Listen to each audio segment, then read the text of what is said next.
So today's Bible study is inspired after a plan I just finished in the Bible study app called Dangerous Prayers. It was so good, and it's just a really brief overview, but definitely check it out on your own. And so Matthew chapter 6, verses 9 through 13, it says, "This then is how you should pray. Our Father in heaven, holy is your name. Your kingdom come. Your will be done on earth as it is in heaven.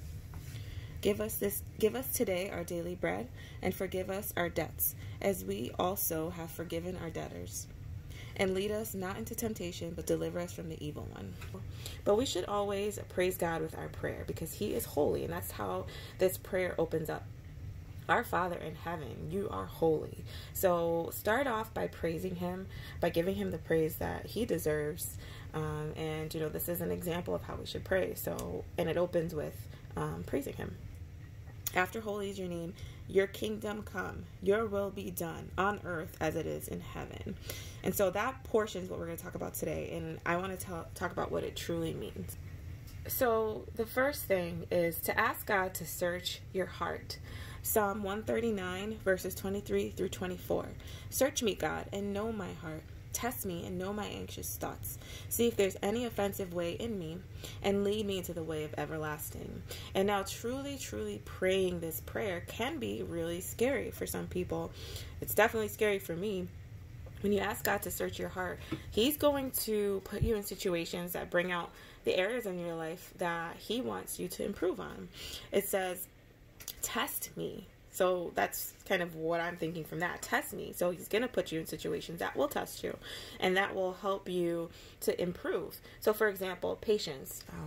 If you don't have a lot of patience, and that's an area that you want to improve in, and you pray to God, help me to be more patient. The way to be more patient is by being put in situations that force you to be patient. So, if you're asking God to search your heart and to test you, to see if there's any offensive way in me and lead me to the way of everlasting, that could be pretty scary, because that means that you'll be put in situations that are super uncomfortable. The next thing is to ask God to reveal your fears. What you fear most is what you trust God with the least. And I thought that was so impactful, because it's so true. The areas of my life that I am so afraid, things that I, don't even talk about with other people, those are the areas that I trust God with the least. And so think about that and write it down and pray about it. Truly pray about it, because we should be trusting God with our whole lives. Ask God to break you. What are you losing by clinging to your comfort? So Matthew 16:25 says, "For whoever wants to save their life will lose it. But whoever loses their life for me will find it." And so in the Bible study plan, it was saying that there was a mom who, didn't want to pray that prayer because she volunteered in her church and she has little kids. And, what happens if she asks God to break her? What will God take away from her life? So she was really afraid to pray that prayer, understandably so. But one thing that I want to challenge you with is what blessings are we missing out on by staying in a comfortable situation? God will never put us in any situation that is not designed to bring us closer to Him. I know there's some people say God will never put you in a situation that you can't handle, but I think God puts us in situations that we feel like we can't handle in order for us to grow and to get closer to Him and to lean on Him.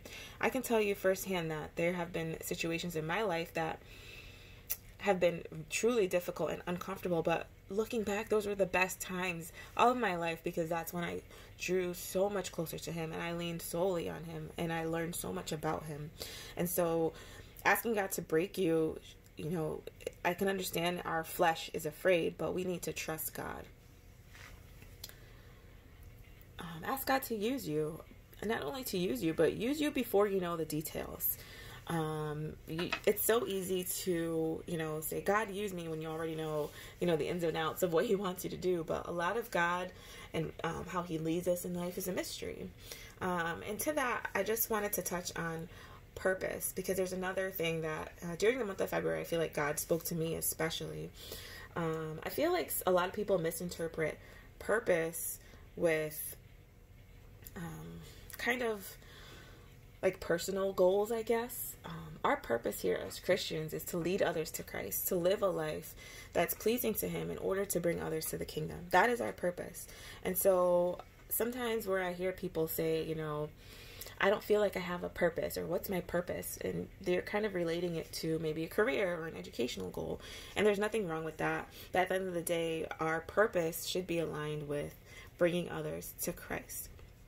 And so what God told me personally is sometimes, you know, if you feel like you have too much purpose, that comes with pride. And that really hit me because it's true. If I feel like I am too important, and if I have too much, you know, I'm this important person and I have all this purpose here on earth, then that comes with a lot of pride. And so I definitely personally had to dial some things back in my life. And maybe that's not really related to this, but I just wanted to share it anyway. Maybe somebody needed to hear that. But one thing in the plan is they had a prayer audit, and I created a worksheet in my journal that you could go ahead and copy and do the prayer audit in your own life. Let me zoom out a little bit. And just journaling about asking God to break you. In Luke, and you know what, the Bible study plan had a really awesome point.